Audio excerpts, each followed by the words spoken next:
pyramid.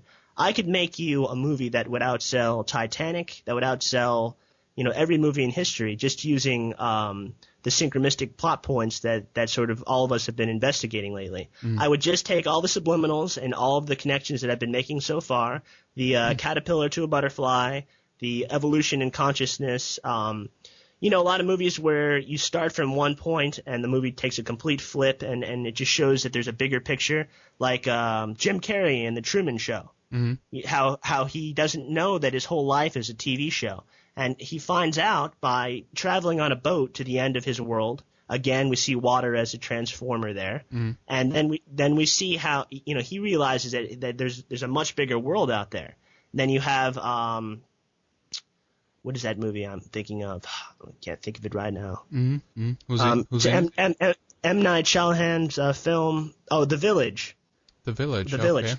Where basically it starts where everybody's at the center and they think that there's a very small community and that there's nothing outside of it, and they create these sort of demons to make everybody afraid of traveling outside of the colony. Right. And then one of them actually travels outside of the colony and then realizes that there's a much bigger place, and that is sort of what I would use to make a movie. I would use the Alice in Wonderland. Every movie that uses the Alice in Wonderland theme, where she's tumbling down the rabbit hole, like The Matrix or anything else, and it goes from one source of consciousness to a greater source of consciousness, where you realize that maybe a lot of things in your reality were a dream, like Donnie Darko or those kind of movies. Right. Those movies do very well, and they make millions and millions of dollars for the movie producers that make them. Sure. So, I mean, if anybody in Hollywood wants an expert to make a movie with all these synchronistic themes, I could make the best-selling movie in the world. It would just take me a couple months of writing a screenplay, and it would outsell anything that's out there, basically.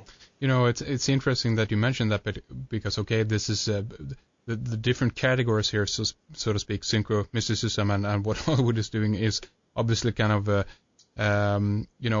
you can see something pop up in a new movie that seemed to kind of resonate the idea very much, but it hasn't gone the full length yet, the full extent of what can be done here. But I wouldn't be surprised if we just in a couple of years or something like that would actually see something very similar to the concept we see here, for many reasons. But one is that I guess that the internet must be a writer's dream in regards to just scoping out for new ideas, and desperate scriptwriters are having a field day on the web, I think.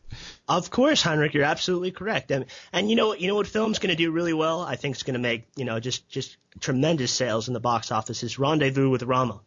Right. Yeah. I mean, the Rama of the title is the starship, which is initially mistaken for an asteroid that's named after the Hindu deity Rama. And I guess by the 22nd century, we're told that scientists have run out of Greek and Roman mythological figures to name astrological bodies after. And Rama is an enormous, almost moon-sized, black cylindrical spacecraft of unknown origin. And it, very similar to the cylinder spacecrafts that were in the movie Dune that we talked about. Yeah. Rama contains a body of water called the cylindrical sea. And this is like the pineal gland again, with the water inside of the pineal gland flipping over from time-space to space-time. Yeah. Now, the cylindrical sea wraps around the cylindrical interior surface of Rama, about halfway between the ends. In the center of the sea is an island of mysterious purpose named New York by the astronauts, due to all of its tall towers and visual similarity to Manhattan Island. Yeah. The initial search program that detects Rama in the first 2 chapters of the book, Project Space Guard, is a program to detect near-Earth objects on Earth impact trajectories. It was initiated, this is in the fictional tale by Arthur C. Clarke, who I was very saddened to see pass. Yeah. Anyway, it was initiated after a fictional disastrous asteroid strikes Italy on, get this, Heinrich, September 11th, 2077. Really? And when was Rendezvous with Rama written? In the 60s? Must be, but I think so. I'm not sure. So anyway, this asteroid destroys Verona and Venice on September 11th, 2077. And a real Space Guard project named after the project in Rendezvous was initiated some years later, after interest in the dangers of asteroid strikes was heightened by a series of Hollywood disaster films. So the United States Congress gave NASA authorization and funding to support Space Guard based on this September 11th tragedy in the book that was written in the 60s. Mm. So, okay, if you're going to tell me that the universe doesn't have intelligent design after this, I'm just going to laugh. I'm just going to laugh in your face. Absolutely. And many people here would see that this is evidence of the dark magicians of this world that are controlling every minute little detail. What would you say to an idea like that? I'd say that if any of them were in my presence, they'd be scared of me, because I think that I'm the eye at the top of the pyramid. I am the illuminated one, and I'm not afraid of anyone with money or materialism or the ability to destroy, because, as I said before, this earth has protection. There are checks and balances against the Illuminati, as we spoke about earlier. Again, I'm forgetting his name. Do you remember his name? Benjamin Fulford. Right, yeah, exactly. He states that the Illuminati has pissed off so many people in the Asian countries that there are over 100,000 trained assassins that at a phone call's notice would, just completely annihilate all the Rothschilds and Rockefellers of this world. And I believe it. I believe that there is a checks and balances system because, again, these are polarities, positive and negative ions. It's not just about, evil conquering all or good conquering all. It's a constant balancing of a chessboard.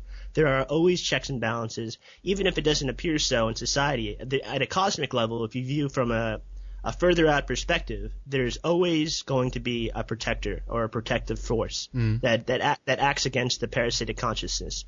There's a parasitic consciousness and there's a consciousness of absolution and evolution, and they battle each other, and it's not anything to be afraid of whatsoever. It's a good point, and Steve, at this point, I want to ask you if do you want to continue and do a second segment with us?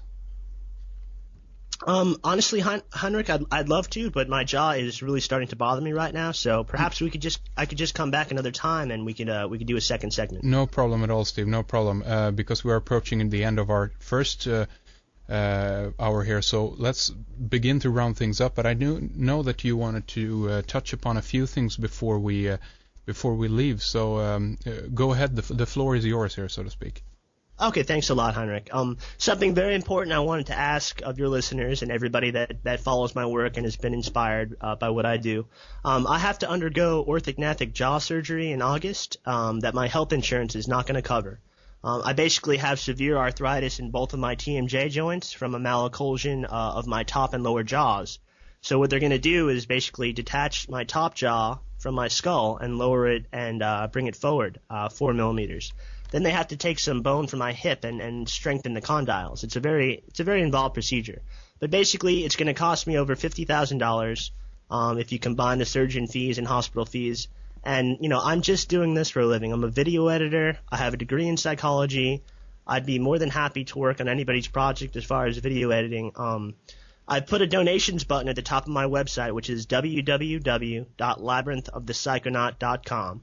If anybody would like to contribute to my cause, if you found my videos helpful or inspiring in any way, again, I cannot tell you how appreciative I'd be if you could donate even the smallest amount.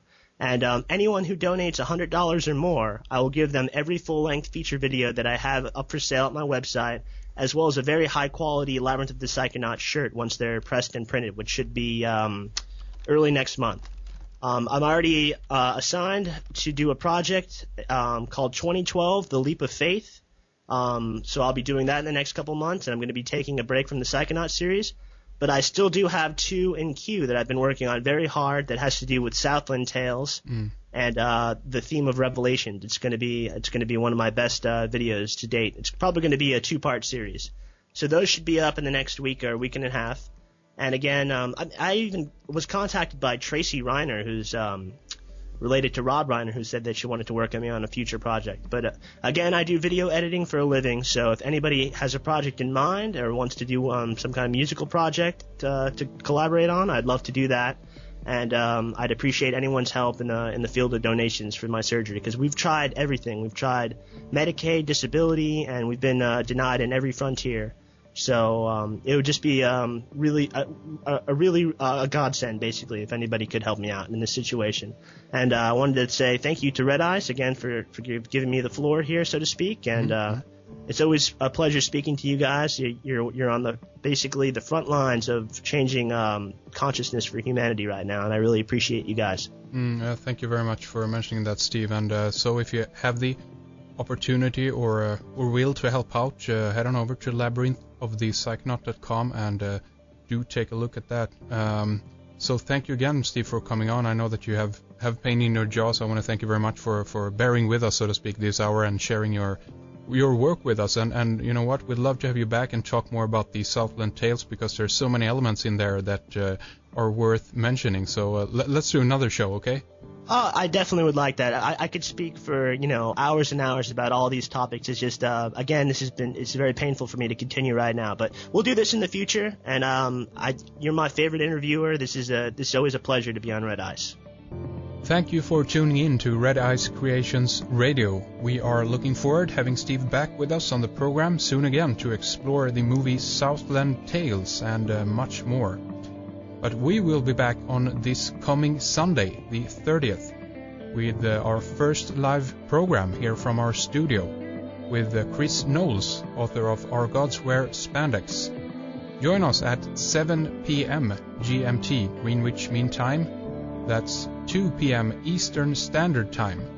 Head over to our website redicecreations.com and click on the live broadcast banner on our front page. From there, you'll be able to tune in through a flash video audio player. You'll also be able to participate in the program. All the information is available on redicecreations.com. My thanks to producer Fredrik Palmgren. This is Henrik Palmgren. See you on Sunday at 7 p.m. GMT. That's 2 p.m. Eastern Standard Time. Take care.